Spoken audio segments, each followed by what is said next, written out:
Hello friends, नमस्कार। मैं प्रियंका स्वागत करती हूँ आप सभी का आपके अपने चैनल टारगेट टीचर जॉब और target UP TET C TET app में। तो दोस्तों, आज हम पढ़ेंगे डीएलएड 4th सेमेस्टर का यहाँ पे हिंदी प्रश्न पत्र। तो दोस्तों, यहाँ पर देखिए हम लोग पवन सीरीज आज देखेंगे और पवन सीरीज का अति लघुत्तरीय प्रश्न। तो दोस्तों, यहाँ पर चलिए देखते हैं हम लोग। ये आपका षष्ठम प्रश्न पत्र और दोस्तों यहाँ पर ये आपका पार्ट नंबर 1 है पवन सीरीज का। तो चलिए देखते हैं। यहाँ पे सबसे पहले हम लोग अति लघुत्तरीय प्रश्न आज कवर करेंगे।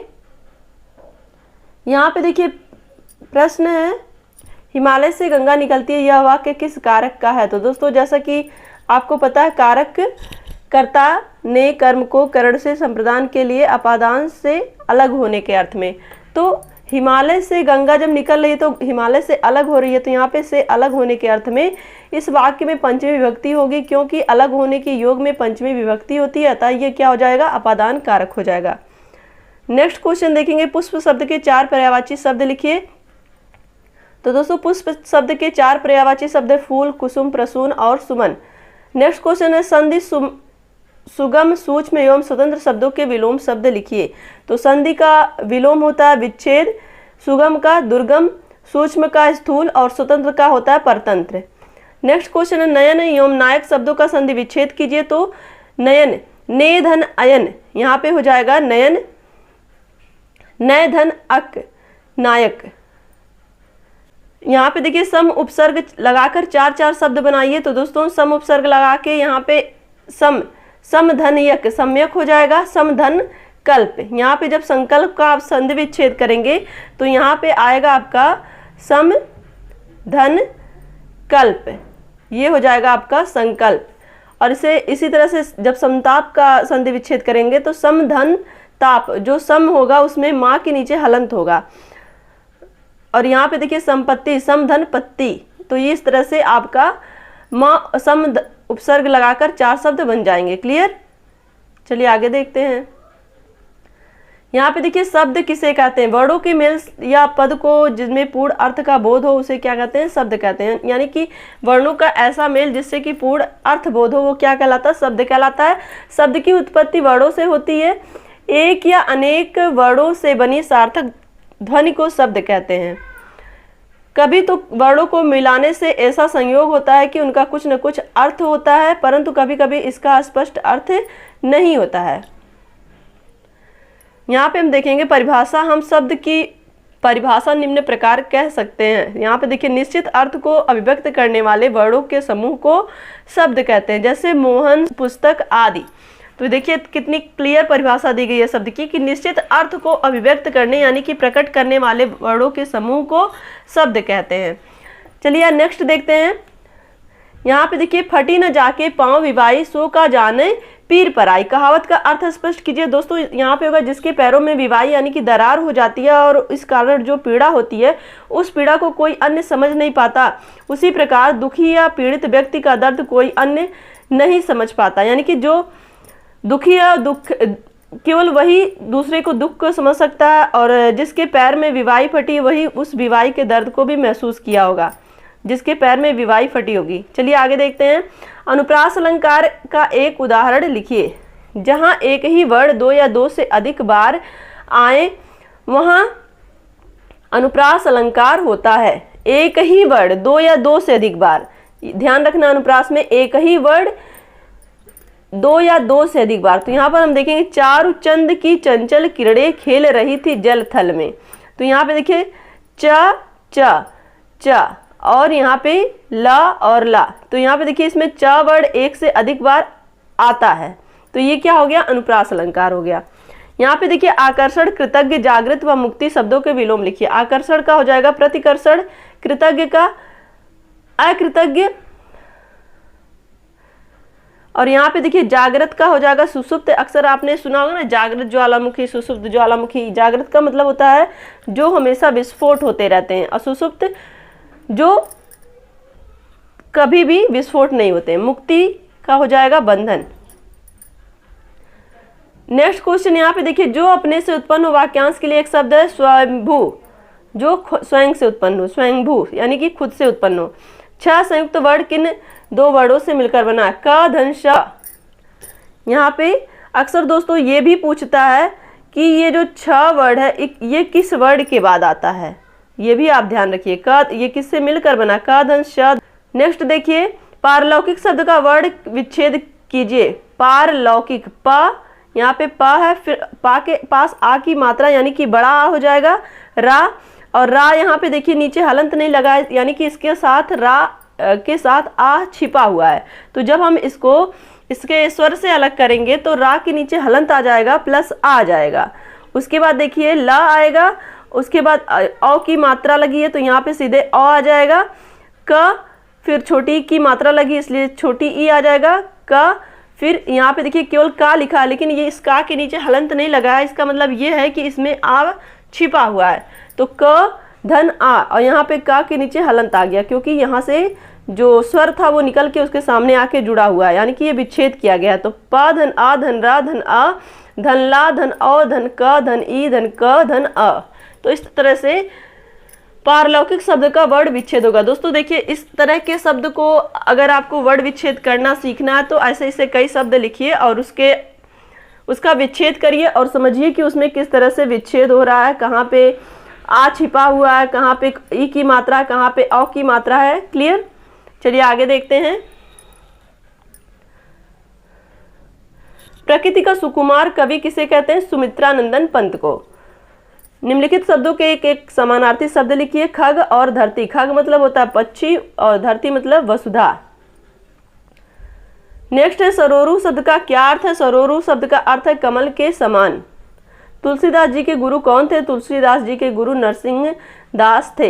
हिंदी गद्य के दो विधाओं के नाम लिखिए। तो कहानी और नाटक है। निम्नलिखित संस्कृत शब्दों के हिंदी में अर्थ लिखिए। तड़ाग और नृप। तो दोस्तों तड़ाग का मतलब होता है तालाब और नृप का मतलब होता है राजा। यहाँ पे देखिए जयशंकर प्रसाद के प्रमुख नाटकों का उल्लेख कीजिए। ध्रुव स्वामिनी, आजाद शत्रु, चंद्रगुप्त और स्कंदगुप्त, ये जयशंकर प्रसाद के प्रमुख नाटक हैं। स्वर क्या होते हैं? जो वर्ड किसी अन्य वर्ड की सहायता के बिना बोले जाते हैं उन्हें स्वर कहते हैं। स्वर का मतलब क्या होता है कि उन्हें किसी की भी सहायता की आवश्यकता नहीं होती है, वो पूरी तरह से स्वतंत्र होते हैं, वो स्वतंत्र उनका उच्चारण होता है। तो ऐसे वर्ड जिनका उच्चारण स्वतंत्र रूप से हो और उन्हें किसी की सहायता की आवश्यकता ना हो वो क्या कहलाते हैं? स्वर कहलाते हैं। यहाँ पे देखिए व्यंजन किसे कहते हैं? जो वर्ड स्वर की सहायता के बिना नहीं बोले जाते उन्हें व्यंजन कहते हैं, यानी कि बिना स्वर की सहायता के व्यंजन का उच्चारण हम नहीं कर सकते। जैसे अगर हम का बोल रहे हैं तो उसके साथ आ का भी उच्चारण हो रहा है, का, यहाँ पे आ का भी उच्चारण हो रहा है। इस तरह से जो बोलने में हम यहाँ पे व्यंजन बोल रहे हैं तो उसमें स्वर छिपा हुआ है, क्योंकि बिना स्वर के व्यंजन का उच्चारण नहीं हो सकता। अब दोस्तों यहाँ पर हम देखें स्वर के कितने भेद होते हैं। स्वर के देखिए 3 भेद होते हैं, ह्रस्व स्वर, दीर्घ स्वर और मिश्रित स्वर। और दोस्तों अगर यही संस्कृत में पूछता ना तो ह्रस्व, दीर्घ और प्लुत स्वर होता। प्लुत स्वर में आता ना ओम। और यहाँ पे देखिए व्यंजनों के कितने भेद होते हैं। व्यंजनों के यहाँ पे 3 भेद है, स्पर्श व्यंजन, अंतस्थ व्यंजन और ऊष्म व्यंजन। ऊष्म व्यंजन में क्या आता है? जिसमें ऊष्मा निकलती है। ऊष्म मतलब ऊष्मा। ऊष्म में आता है श श श ह। अंतस्थ में या रा ला वा। और स्पर्श में आप बताइएगा हमें कमेंट करके स्पर्श व्यंजन में कौन कौन से वर्ड आते हैं। चलिए आगे देखते हैं। संयुक्त व्यंजन किसे कहते हैं? ऐसे व्यंजन जो एक से अधिक व्यंजनों से बनते हैं उन्हें संयुक्त व्यंजन कहते हैं। जैसे संयुक्त व्यंजन में छात्रा, ज्ञा और स्रा आता है। दोस्तों छा कैसे बनता है? का धन शा, अभी हम लोग ने देखा है। त्रा ता धन रा, ज्ञा जा धन इया और सा स्रा धन रा, स्रा बनता है। क्लियर? तो ये संयुक्त व्यंजन है, छात्रा, ज्ञा और सा, ये 4। चलिए आगे देखते हैं। मिश्रित स्वर को समझाइए। मिश्रित स्वर 4 हैं, इनका निर्माण 2 विभिन्न भिन्न स्वरों के मिश्रण से होता है, इसलिए इन्हें मिश्रित स्वर कहते हैं। जो इस प्रकार मिश्रित स्वर में देखिए कौन कौन आते हैं। आ धन ई बराबर ए, आ धन ए बराबर ऐ, आ धन उ बराबर ओ, आ धन ओ बराबर औ। और यहाँ पे देखिए मौन पठन के दोष बताइए। मौन पठन के दोष देखिए भयभीत होकर पढ़ना, ध्वनि को नाक द्वारा निकालना, ये मौन पठन के दोष हैं। नेक्स्ट देखिए मौन पठन का क्या अर्थ है। मौन पठन बिना श्रवणीय शब्दोच्चारण में किया गया पठन है। दोस्तों यहाँ पर देखिए मौन पठन बिना श्रवणीय, यानी कि ऐसा पठन जिसमें कि हमें सुनाई ना दे, शब्द उच्चारण में किया गया पठन है, यानी कि बिना सुने हुए एक तरह से वो मन में पढ़ा जाता है, जो उसे क्या कहते हैं, मौन पठन कहते हैं, और वो सुनाई नहीं देता, वो मन में उच्चारण किया जाता है, जिसको हम कहते हैं ना साइलेंट रीडिंग। इंग्लिश में आपका साइलेंट रीडिंग आता है। यहाँ पे देखिए दीर्घ स्वर किसे कहते हैं, इनकी संख्या 8 होती है। आ ई उ री ए आई ओ औ। इन स्वरों के उच्चारणों में ह्रस्व स्वरों की अपेक्षा 2 गुना अधिक समय लगता है। तो ह्रस्व का मतलब यहाँ पे छोटा, यानी कि छोटा आ, छोटी ई, छोटा ऊ, ये सब आते हैं। और दीर्घ में क्या आता है, दीर्घ में आता है बड़ा आ, बड़ी ई, बड़ा ऊ, री, ए आई ओ औ, ये आते हैं। व्यक्तिगत वाचन का क्या अभिप्राय है, समझाइए। इसके अंतर्गत शिक्षक द्वारा शिक्षार्थी व्यक्तिगत रूप से मौखिक पठन करते हैं। व्यक्तिगत वाचन, तो इसके अंतर्गत शिक्षक द्वारा शिक्षार्थी व्यक्तिगत रूप से, शिक्षक द्वारा शिक्षार्थी मतलब यहाँ पे एक एक करके एक एक स्टूडेंट को शिक्षक पढ़ाता है, मौखिक पठन करते हैं। यहाँ पे देखिए अनपठन का क्या आशय है।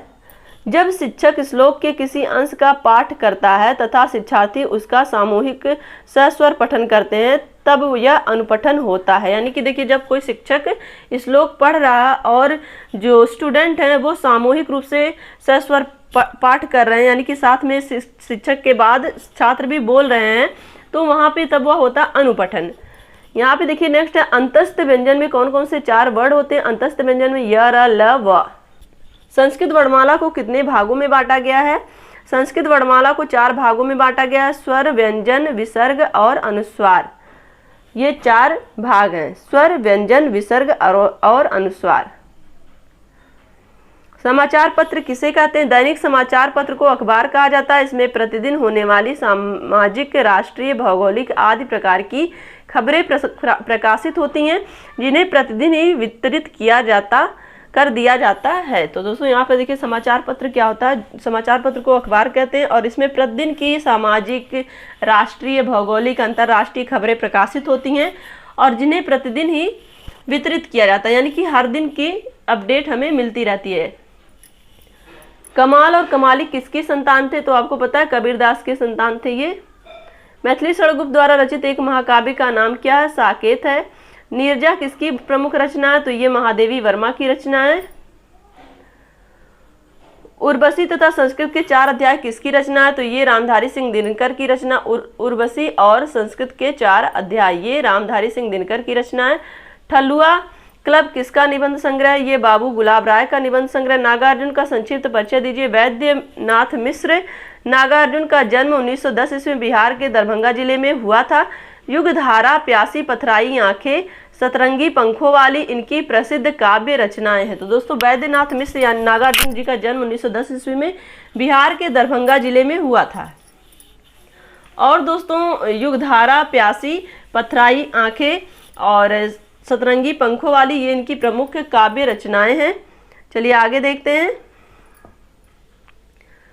दोस्तों यहाँ पे देखिए गणेश शंकर विद्यार्थी पर संक्षिप्त लेख लिखिए। दोस्तों यहाँ पे देखिए गणेश शंकर विद्यार्थी का जन्म 1890 ईस्वी में प्रयाग में हुआ था और ये आप पत्रकार थे। आप सरस्वती पत्रिका तथा अभ्युदय पत्र में कार्यरत रहे।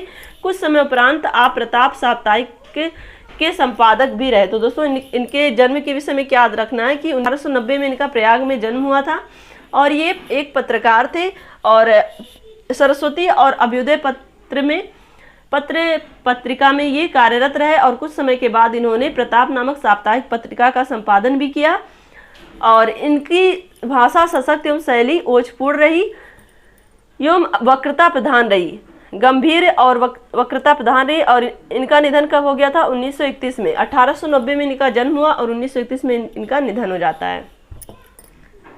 नेक्स्ट देखते हैं यहाँ पे शरद जोशी का सामान्य परिचय दीजिए। शरद जोशी का जन्म 1931 में उज्जैन मध्य प्रदेश में होता है। शरद जोशी 1931 उज्जैन मध्य प्रदेश। जोशी जी का हिंदी के प्रसिद्ध व्यंग्यकार हैं। जोशी जी हिंदी के प्रसिद्ध व्यंग्यकार हैं और गधा उर्फ अल्लाद दखा, अंधों की हाथी आपके प्रसिद्ध नाटक हैं। परिक्रमा किसी बहाने जीप पर सवार इल्लियां, राह किनारे देख दूसरी सतह इनके प्रमुख व्यंग हैं। तो यहाँ पर देखिए इनका जन्म 1931 में हुआ था और इनका निधन कब हुआ था? 1991 में हुआ था। और दोस्तों यहाँ पर देखिए ये उज्जैन में इनका जन्म हुआ था और ये मध्य प्रदेश उज्जैन में इनका जन्म हुआ था और ये एक प्रसिद्ध व्यंग्यकार थे और इनके नाटक, प्रसिद्ध नाटक की बात करें तो अंधों की हाथी और गधा उर्फ अल्लाद खां। और यहाँ पर देखें दोस्तों इनके प्रमुख व्यंग्य क्या थे? परिक्रमा, किसी बहाने, जीप पर सवार इल्लियां, राह किनारे देख, दूसरी सतह पर इनके प्रमुख व्यंग्य हैं। चलिए, और दोस्तों इनका निधन कब हुआ था? 1991 में। अब हम देखेंगे यहाँ पर शिव मंगल सिंह सुमन का साहित्यिक परिचय दीजिए। शिव मंगल सिंह सुमन का जन्म 1916 ईस्वी को उत्तर प्रदेश के उन्नाव जिले में हुआ था। आपके काव्य संग्रह हिल्लोल, पर आंखें भरी नहीं। शिव मंगल सिंह सुमन का जन्म 1916 ईस्वी को उत्तर प्रदेश के उन्नाव जिले में हुआ था। आपके काव्य संग्रह हिल्लोल, पर आंखें भरी नहीं, जीवन के मान, प्रलय, सृजन और विश्वास बढ़ता हो गया। और यहाँ पर देखिए नेक्स्ट क्वेश्चन है, रामनरेश त्रिपाठी का सामान्य परिचय दीजिए। दोस्तों रामनरेश त्रिपाठी जी का जन्म 1881 में जिला जौनपुर उत्तर प्रदेश के कोयरीपुर गांव में हुआ था। आपकी रचना में नवीन, आदर्श और नवयुग के संकेत हैं। आपके द्वारा रचित पथिक मिलन नामक खंडकाव्य लोकप्रिय है। सन 1962 ईस्वी में आपका देहावसान हुआ। रामनरेश त्रिपाठी के विषय में हमने जाना कि ये जिला जौनपुर उत्तर प्रदेश 1981 में इनका जन्म हुआ कोयरीपुर गांव में और इनकी रचनाओं में नवीन, आदर्श और नवयुग के संकेत हैं। और आपके द्वारा रचित पथिक मिलन नामक खंडकाव्य लोकप्रिय, पथिक और मिलन इनके खंडकाव्य जो कि बहुत लोकप्रिय। 1962 में इनका देहावसान हो जाता है। यहाँ देखिए नेक्स्ट क्वेश्चन है, महादेवी वर्मा की प्रमुख रचनाएं, साहित्यिक रचनाएं कौन कौन सी थी? दोस्तों कविता संग्रह में देखें निहार, रश्मि, नीरजा, सांध्य गीत, यामा तथा दीप शिखा। और गद्य रचनाओं में अतीत के चलचित्र, स्मृति की रेखाएं, श्रृंखला की कड़ियां आदि इनकी प्रमुख गद्य रचनाएं हैं। दोस्तों कविता में आपको याद रखना नीरजा, निहार और रश्मि, सांध्य गीत, यामा और दीप शिखा। नीरजा, निहार, रश्मि, यामा, सांध्य गीत और दीप शिखा, इतना आपको याद रखना है। और गद्य में अतीत के चलचित्र, स्मृति की रेखाएं, श्रृंखला की कड़ियां। अब यहाँ पे हम देखेंगे नेक्स्ट है, सियाराम शरण गुप्त का संक्षिप्त परिचय दीजिए। सियाराम शरण गुप्त का जन्म सन 1895 ईस्वी में चिरगांव जिला झांसी में हुआ था। आपने कविता, उपन्यास तथा निबंधों की रचना की। आपके उपन्यासों में नारी की सहनशीलता, आदर्श और सरलता है। इनकी प्रसिद्ध रचनाएं मौर्य, विजय, दुर्वाचल, आत्मोत्सर्ग, गोद, नारी आदि है। तो दोस्तों यहाँ पर देखिए सियाराम शरण गुप्त के संक्षिप्त परिचय के विषय में अगर हम देखें तो सन 1895 में चिरगांव जिला झांसीपुर में इनका जन्म हुआ था और इन्होंने कविता और उपन्यास की रचना की और इनके अंदर इन्होंने जो भी उपन्यास लिखे उसमें नारी की सहनशीलता, आदर्श और सरलता के विषय में इन्होंने रचना की। और इनकी प्रसिद्ध जो रचनाएं थी उनमें मौर्य, विजय और दुर्वाचल, आत्मोत्सर्ग, गोद, नारी आदि के विषय में इन्होंने रचना की। चलिए आगे देखते हैं, श्री रामचरितमानस नामक काव्य की रचना किसने की है? ये आपको पता ही है कि श्री रामचरितमानस नामक काव्य की रचना गोस्वामी तुलसीदास जी ने की है। यहाँ पे देखिए नेक्स्ट है, बिहारी जी का जन्म कब और कहाँ हुआ था? बिहारी जी का जन्म 1603 ईस्वी के लगभग मध्य प्रदेश के ग्वालियर जिले के अंतर्गत बसुआपुर गोविंदपुर गांव में हुआ था। दोस्तों बिहारी जी का जन्म 1603 ईस्वी में मध्य प्रदेश के ग्वालियर जिले के अंतर्गत बसुआ गोविंदपुर गांव में हुआ था। बसुआ गोविंदपुर गांव, जिला ग्वालियर, प्रदेश मध्य प्रदेश है और सन है 1603, इतना आपको याद रखना है। उर्मिला के रचयिता कौन है? उर्मिला काव्य के लेखक हैं बालकृष्ण शर्मा नवीन जी। यहाँ पे देखिए निराला जी की प्रमुख काव्य रचना कौन सी है? निराला जी की काव्य रचनाएं हैं परिमल, गीतिका, तुलसीदास, अनामिका, गुरमुत्ता, अड़िमा, बेला, अर्चना, आराधना, गीत कुंज, नयन नए पत्ते, अपरा आदि। यहाँ पे नेक्स्ट क्वेश्चन है, श्री रामधारी सिंह दिनकर का जन्म कब और कहाँ पर हुआ था? श्री रामधारी सिंह दिनकर का जन्म 1908 में बिहार प्रांत में मुंगेर जिले के सिमरिया घाट नामक गांव में हुआ था। तो दोस्तों यहाँ पर रामधारी सिंह दिनकर का जन्म कहाँ हुआ था? बिहार प्रांत के मुंगेर जिले में सिमरिया घाट गांव था। कब हुआ था? 1908 ईस्वी में। नेक्स्ट क्वेश्चन है, सूरदास जी का जन्म कब और कहाँ हुआ था? उनकी प्रमुख रचनाएं कौन सी थी? दोस्तों, सूरदास जी का जन्म आगरा के निकट रूनकता नामक गांव में संवत 1535 विक्रमी संवत 1478 ईस्वी में हुआ था। इनकी प्रमुख रचनाएं हैं सूरसागर, सूर सरावली और साहित्य लहरी। सूर सागर, सूर सरावली और साहित्य लहरी ये प्रमुख रचना है और आगरा के निकट रूनकता नामक गांव में संवत 1535 और सन 1478 ईस्वी में हुआ था। नेक्स्ट क्वेश्चन देखेंगे यहाँ पे, टैगोर की प्रमुख रचनाएं कौन सी थी? दोस्तों, टैगोर को गीतांजलि के लिए सन 1913 ईस्वी में साहित्य का नोबेल पुरस्कार मिला था और अपने ही जनगण मन अधिनायक जय हे राष्ट्रगान की इन्होंने ही जनगण मन अधिनायक जय हे राष्ट्रगान की रचना की थी और इसके अतिरिक्त अमार सोनार बंगला बांग्लादेश का जो राष्ट्रीय गीत है इसकी भी रचना इन्होंने की थी। दोस्तों, इनके देखिए जितने भी ये फैक्ट हैं बिल्कुल आपको याद होने चाहिए। 1913 में इन्हें गीतांजलि के लिए साहित्य का नोबेल पुरस्कार मिला। जनगण मन अधिनायक जय हे के लिए जो कि राष्ट्रगान है हमारा, इसकी रचना इन्होंने की और जो बांग्लादेश का राष्ट्रीय गीत है अमार सोनार बंगला, ये भी इन्हीं की रचना है। नेक्स्ट क्वेश्चन है, मुंशी प्रेमचंद की प्रमुख रचनाएं कौन सी थी? मुंशी प्रेमचंद जी की प्रमुख रचनाएं हैं गमन, गोदान, कर्मभूमि, रंगभूमि, सेवा सदन, ये इनके उपन्यास हैं। और नमक का दरोगा, पूस की एक रात कहानियां प्रमुख है। नमक का एक दरोगा, पूस की एक रात कहानियां इनकी प्रमुख रचनाएं हैं। गमन, गोदान, कर्मभूमि, रंगभूमि, सेवा सदन ये उपन्यास है। नमक का दरोगा, पूस की रात ये कहानी है। पूस की रात बहुत ही मार्मिक कहानी है जिसमें झबरा नाम का एक कुत्ता रहता है। जब आप कभी पढ़िएगा, जब फुर्सत में होइएगा, बहुत अच्छा लगता है। यहाँ पे देखिए, रसखान की रचनाओं का संक्षिप्त वर्णन कीजिए। रसखान की सुप्रसिद्ध काव्य है सुजान रसखान, प्रेम वाटिका, राग रत्नाकर। सरदार पूर्ण सिंह का सामान्य परिचय दीजिए। दोस्तों, सरदार पूर्ण सिंह का जन्म 1881 ईस्वी में हुआ और इनका निधन 1931 ईस्वी में हुआ था। इनके निबंध मजदूरी और प्रेम, सच्ची वीरता, आचरण की सभ्यता। दोस्तों देखिए, मजदूरी और प्रेम और आचरण की सभ्यता ये अक्सर एग्जाम में पूछता है। सरदार पूर्ण सिंह की ये रचनाएं हैं।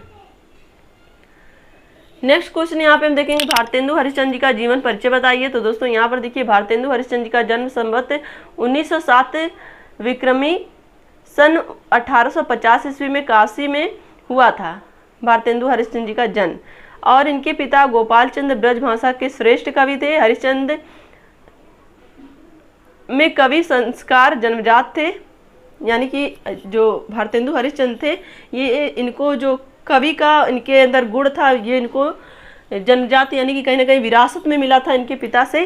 केवल 5 वर्ष की आयु में ही उन्होंने एक दोहे की रचना की थी। पिता ने बालक की प्रतिभा से प्रसन्न हो उन्हें महान कवि होने का आशीर्वाद दिया और संवत 1942 यानी कि 1885 ईस्वी में 35 वर्ष की आयु में ही महान हिंदी साहित्य सेवी संसार से उठ गए। यानी कि इनकी 35 वर्ष में ही इनका निधन हो गया था, 35 वर्ष की आयु में ही। चलिए आगे देखते हैं। यहाँ पे देखिए, आचार्य रामचंद्र शुक्ल का हिंदी साहित्य में क्या स्थान है? दोस्तों, हिंदी साहित्य में स्थान आचार्य रामचंद्र शुक्ल हिंदी जगत में तीर्थराज प्रयाग हैं।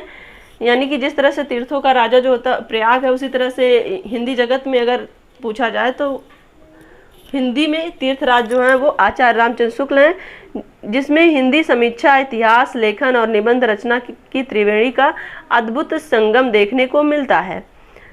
और मूर्धन्य आलोचक, सर्वश्रेष्ठ निबंधकार, आदर्श इतिहासकार, अद्भुत विचारक और श्रेष्ठ शैलीकार के रूप में हिंदी साहित्य में वे सदैव स्मरण किए जाते रहेंगे। तो दोस्तों इनके अंदर देखिए, एक सर्वश्रेष्ठ निबंधकार भी थे, आदर्श इतिहासकार भी थे और अद्भुत विचारक भी थे, श्रेष्ठ शैलीकार भी थे। तो इनके अंदर ये सारे गुण थे जिसके लिए इन्हें सदैव स्मरण रखा जाएगा।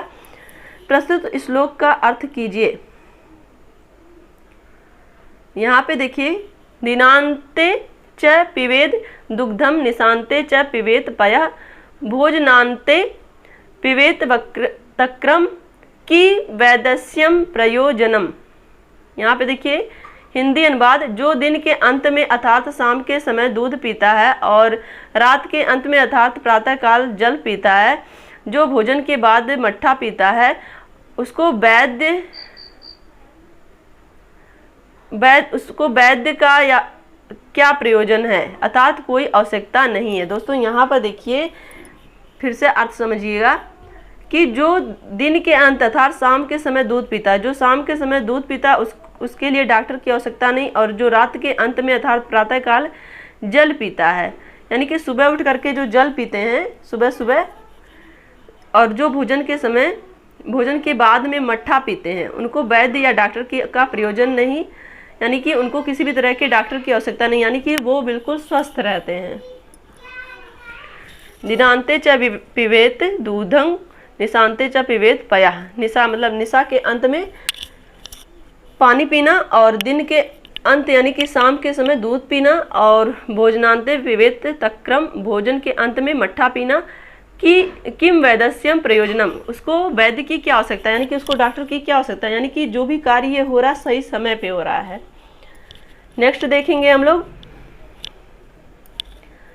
सुभाषितान का अर्थ लीजिए, लिखिए सुभाषितान का अर्थ क्या है। सुभाषितान से आशय ऐसे सूक्ति एवं वाक्य जिसके द्वारा नीति संबंधी नैतिकता धार्मिक प्रवृत्तियों का ज्ञान होता है। तो दोस्तों सुभाषितान का क्या मतलब होता है कि ऐसे वाक्य जिसके द्वारा नीति और नैतिक और धार्मिक प्रवृत्तियों का ज्ञान प्राप्त हो। श्लेष अलंकार की परिभाषा देखिए यहाँ पे। श्लेष अलंकार की परिभाषा, जब कोई शब्द एक बार प्रयुक्त हो और उसके अर्थ अलग अलग हो तो वहां पे क्या होता है, श्लेष अलंकार होता है।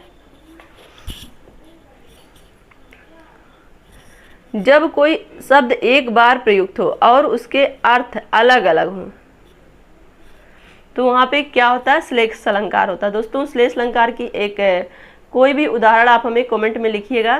प्रय उपसर्ग से बनने वाले दो शब्द बताइए। प्रय उपसर्ग से बनने वाले शब्द प्रधन को प्रकोप होगा, प्रधनकार प्रकार हो जाएगा, यानी कि प्रय उपसर्ग इसमें जुड़ा हुआ है।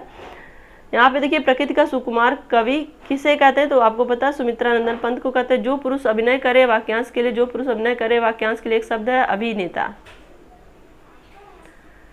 यहाँ पे देखिए तत्र एक विशाला सरोवर अस्ति का हिंदी में अनुवाद होगा, वहाँ एक बड़ा तालाब है। सरोवर मतलब तालाब है।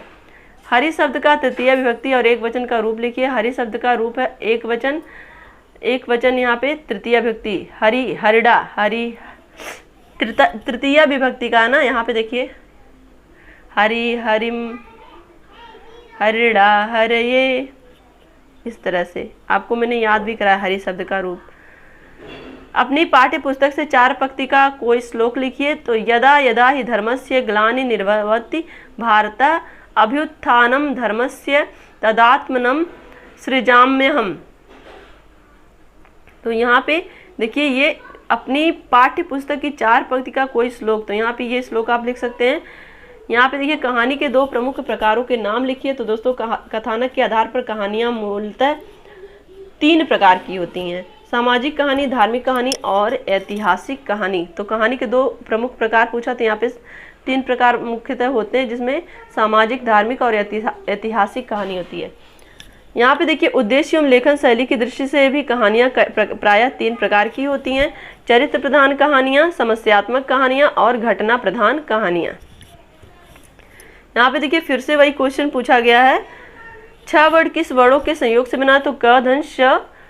हिंदी गद्य की 2 विधाओं के नाम लिखिए, कहानी, नाटक और उपन्यास, निबंध, ये सब गद्य की विधाएं हैं। स्वर्ण शब्द का पर्यायवाची लिखिए। तो स्वर्ण का मतलब होता है सोना, यहाँ पे कंचन, कनक, कुंदन, तपनीय, सोना इत्यादि। पतंती शब्द का संस्कृत भाषा में वाक्य प्रयोग कीजिए। तो वृक्षांत पत्राणि पतंती। विद्या शब्द पर संस्कृत भाषा में 2 वाक्य लिखिए। तो विद्या धर्मेण शोभते, अर्थ विद्या धर्म से ही शोभा देती है। यहाँ पे देखिए विद्या धर्मेण शोभते अर्थात विद्या धर्म से ही शोभा देती है। विद्या धन सर्वधनम प्रधानम, विद्या धन सभी धनों में यानी सभी धन में सर्वप्रधान है, सर्वश्रेष्ठ है। और यहाँ पर देखिए यमक अलंकार की परिभाषा लिखिए। जहाँ एक शब्द 2 या 2 से अधिक बार आए परंतु अर्थ भिन्न भिन्न हो, वहाँ पर यमक अलंकार होता है। जैसे यहाँ पे देखिए कनक कनक ते 100 गुनी, मादकता अधिकाय, या खाए बौराए जग, या पाए बौराए। यहाँ पहले कनक का अर्थ धतूरा और दूसरे कनक का अर्थ है सोना, यानी कि अगर कोई सोना या खाए बौराए जग यहाँ पे पहले कनक का अर्थ क्या है, धतूरा अगर कोई धतूरा खा लेता है तब भी बौरा जाता है, यानी कि एक कनक खा रहा है तो बौरा जा रहा है, और दूसरा कनक खा रहा है तो दूसरा कनक पा जा रहा है तो बौरा जा रहा है, यानी कि या खाए बौरा जग या पाए बौरा। पहला खा के बौरा आता है, दूसरा पा के बौरा आता है। क्लियर? यानी कि सोने को कोई खाता है, सोने यानी कि कनक को कोई खाता है, यानी कि धतूरे को कोई खाता तो बौरा जाता है, और सोने को कोई पाता है तो बौरा जाता है। तो दोस्तों यहाँ पर देखिए आज आपका पवन सीरीज का अति लघुत्तरीय प्रश्न समाप्त हो गया है। तो वीडियो को लाइक करिएगा, अपने दोस्तों के साथ शेयर करिएगा, और अगर आप चैनल पे नए हैं तो प्लीज़ चैनल को सब्सक्राइब कर लीजिएगा। और उसके बाद दोस्तों आपका बहुविकल्पीय क्वेश्चन भी हम लोग एक ही वीडियो में कवर कर लेंगे। तो इस तरह से आपका अति लघुत्तरीय और बहुविकल्पीय कवर हो जाएगा, और उसके बाद आपका राजन सीरीज में भी लघुत्तरीय बचा रहेगा, और आपके पवन सीरीज का भी लघुत्तरीय केवल बचा रहेगा। तो दोस्तों अब देखिए मैं कोशिश कर रही हूँ कि आप लोग का कमेंट था कि मैम एक ही वीडियो में एक सब्जेक्ट एक ही वीडियो में पूरा शॉर्ट करके पूरा हमें समरी दीजिए। तो मैं कोशिश करूंगी कि आपका एक ही वीडियो में पूरा सामाजिक अध्ययन, एक ही वीडियो में पूरा शांति शिक्षा एवं सतत विकास, और एक ही वीडियो में पूरा आपका हिंदी कवर हो जाए। मतलब यहाँ पे एक एक वीडियो पर्टिकुलर, एक एक वीडियो एक एक सब्जेक्ट की पूरा सारांश, जिससे कि आपका अगर आपके पास टाइम ना रहे तो आप एक ही वीडियो में पूरा कवर करके एक बार देख लीजिए, तब आप एग्ज़ाम देने जाइए। तो दोस्तों आज के लिए बस इतना ही। वीडियो को लाइक शेयर सब्सक्राइब जरूर करिएगा, क्योंकि आपके लिए वीडियो बनाना बहुत ही मेहनत का काम होता है। आपको पता है कि इस वीडियो को बनाने में ना ही हम फ़ैन का यूज करते हैं, तो पूरी गर्मी में वीडियो बनाना बहुत ही मुश्किल होता है। तो दोस्तों मिलते हैं नेक्स्ट वीडियो में। प्लीज़ सब्सक्राइब, टेक केयर, और बहुत ही मेहनत से पढ़िए। Love you all. जय हिंद।